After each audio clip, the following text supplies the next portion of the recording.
Hello বন্ধুরা, নতুন একটা ব্লগের সাথে তোমাদের সবাইকে স্বাগত জানাই। তোমরা কেমন আছো? আশা করব আমার পরিবারের সবাই অবশ্যই ভালোই থাকবে। আমিও ভালো আছি। আর এই ব্লগটা তোমরা বুঝতেই পারছো কোন দিনকের ব্লগ, অবশ্যই রাখির ব্লগ। কিন্তু আমার দিতে অনেকটাই লেট হয়ে গেল, কারণ হলো আমার বাবার চোখের অপারেশন হয়েছে, এই কারণে একটু দৌড়াদৌড়ি করছি। আর আমার ছেলের পরীক্ষাও চলছে, এই কারণে আমি অনেকগুলো ব্লগই আমার করা রয়েছে, এডিটিং করার সময়টা হয়ে উঠছে না। আর সবচেয়ে বড় কথা, তোমাদের তো সবাই জানোই, যারা আমার ব্লগ নিয়মিতই 10জন 5জন যারাই আমার ফ্যামিলি যারাই দেখো না কেন আমার ব্লগ, তারা সবাই জানে আমার যেহেতু ঘরে একটাই ঘর, আমার ভয়েস দিতে প্রচণ্ড পরিমাণে সমস্যা। আমার ঘরে সবসময় লোকজন থাকে আর রাতেও শুতে অনেকটাই লেট হয়ে যায়। আমার ছেলে থাকে, ও দুষ্টুমি করে, এর জন্য আমি ভয়েস দেওয়ার জন্যই ব্লগটা তোমাদের নিয়মিত দিতে পারি না। হ্যাঁ, তবুও চেষ্টা করি যতটুকু দেওয়ার। আর এই দেখো আমার ননদ এসছে বেলঘরে থেকে, তোমরা সবাই জানো এটা আমার ননদ বেলঘরে বাড়ি। আর ও প্রত্যেক বছর নিয়ম করে রাখি আর ভাইফোঁটাটা নিয়ম করে অবশ্যই দেয়। ও দূর থেকে আসে ওদের ভাইফোঁটা আর রাখি উৎসবটা সেলিব্রেট করতে। আর হ্যাঁ, কিছু কিছু সময় আসতে পারে না কোনো সমস্যার জন্য। আর মাম্মাম বাড়ি ছিল না, মাম্মাম ছিল মদনপুর, ওর এক দাদু বাড়িতে ছিল। আর আমার দেওর গিয়ে সকালবেলা ওকে নিয়ে এসছে। ও ফোন করে কান্নাকাটি করছিল যে আমি রাখি পরাবো না, আমি রাখি না পরালে, খুব কান্নাকাটি করছিল, বাচ্চা মানুষ। হ্যাঁ, আর নিয়ে এসছে তাই দেওর গিয়ে। আর ননদের ছেলে মেয়েগুলো আসেনি, এর জন্য মনটাও দুই ভাই বোনেরই খুব খারাপ হয়েছে। ওরা আসলে খুব মজা হতো। হ্যাঁ, যাই হোক, আমার ওদের রাখি পরানো সব কিছু কমপ্লিট হয়ে গেছে। আর আমি দাদাকে বলেছি যে দাদাকে আমি সারা জীবন পড়িয়ে আসি, সারা জীবন মানে কি, যবের থেকে আমি ভালো বুদ্ধি হচ্ছে তবের থেকে ওই দাদাকেই আমি রাখি পরাই। সেই দাদা আসবে রাত্রেবেলায়, দুপুরবেলায় আসবে না। আর যাই হোক, দেখো খুব সুন্দরভাবে বাচ্চা মানুষ রাখি পরাইলে কত সুন্দর লাগে দেখতে। আর দেখো প্রণাম করছে, আবারও দিদিকে প্রণাম করছে, দুজনেই কত বড় হয়ে গেছে এমন একটা ভাব। যাই হোক, মামামের জন্য গিফট আনা হয়নি, কারণ হলো ও বাড়িতে ছিল না, যেহেতু যে হট করে সকালবেলা আসবে। আর এখানে যে বৃষ্টি হচ্ছে, সব জায়গায় অবশ্য বৃষ্টি চলছে প্রচণ্ড পরিমাণে, এই কারণে আমি গিফট আনতে পারিনি ওর জন্য। ওকে আমি পরে গিফট দিয়ে দেবো, যখন দেবো তোমাদের সাথে অবশ্যই শেয়ার করে নেবো। আর তোমরা ভাবছো নন্দে জামাইকে হট করে রাখি পরাচ্ছে কেন? না, সেটা আমার প্ল্যানিংয়ে অবশ্যই ছিল না। মাম্পির ননদ আমার নন্দে জামাইয়ের দিদি, হ্যাঁ, যখন ওরা এসছে এখানে তখন রাখি পরিয়ে দিতে পারেনি, কেন ভদ্রকাল ছিল, সবাই জানো এই বছর একটা 35 পর্যন্ত ভদ্রকাল ছিল, যেহেতু এই কারণে ও দিদি ওকে রাখি পরিয়ে দিতে পারেনি। তাই মাম্পি বললো সব কিছু দিদি পাঠিয়ে দিয়েছে, তুই একটু দিদির হয়ে তুই একটু পরিয়ে দে। তাই পরালাম, আমারও খুব ভালো লাগলো। যাই হোক, দেখবে রাখি পরানো একটা নতুন একটা সুন্দর সম্পর্কের সৃষ্টি হওয়া। আর ওর সাথে, বিপ্লবের সাথে আমার সম্পর্ক এমনিতেই খুব ভালো। আর যাই হোক, আজ থেকে অন্যরকম একটা সম্পর্কের মধ্যে জড়ালাম, আমার ভীষণ মনের থেকে ভীষণ ভালো লাগছে। হ্যাঁ, যাই হোক, আর ওদের নিয়মগুলো সব দেখো, হাতে চাল দিতে হয় মুঠো করে, ওই নিয়মগুলো সব পালন করলাম। আমার বেশ ভালো লাগে নতুন নতুন এসব নিয়মগুলো পালন করতে, আমার ভীষণ ভালো লাগে।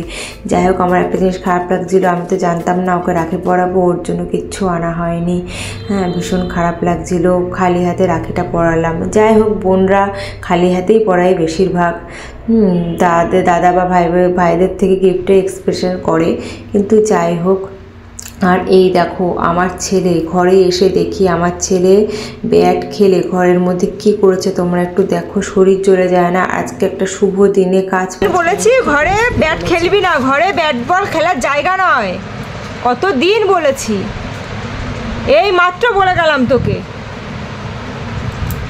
আর তুই সেই কাজটাই করলি।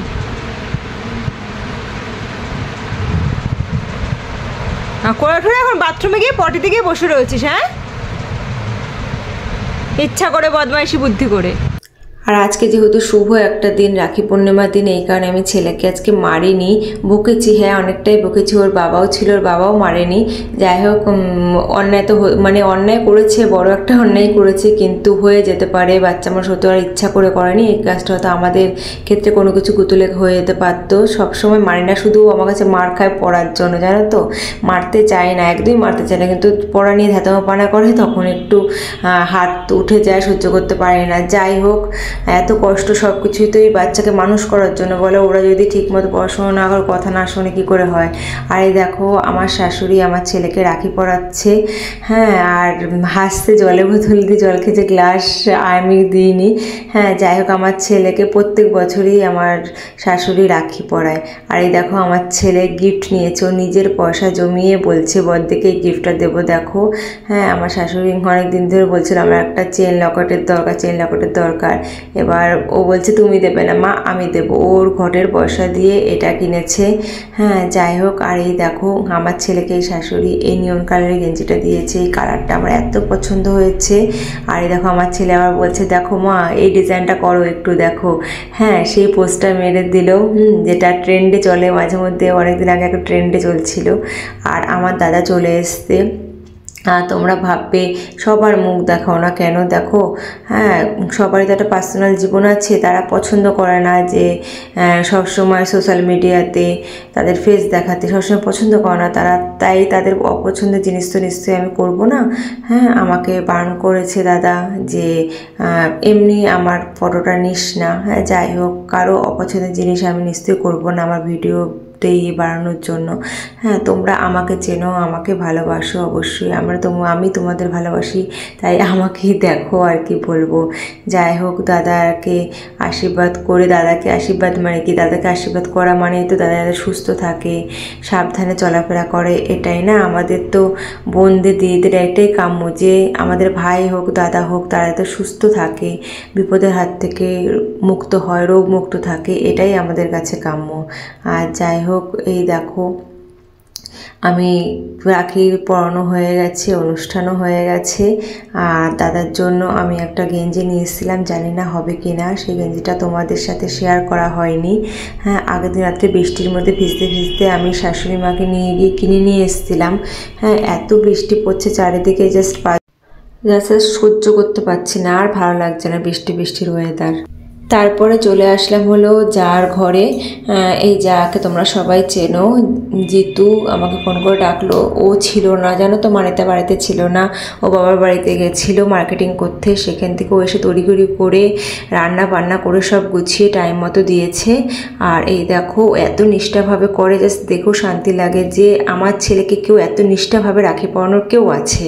এই নিয়ে 3 বছর হলো আমার ছেলেকে পুচকু মনা রাখি পরাচ্ছে। আর দেখো কি সুন্দরভাবে মা যা যা বলছে, আমরা যা যা বলছি সেইভাবে ও করছে।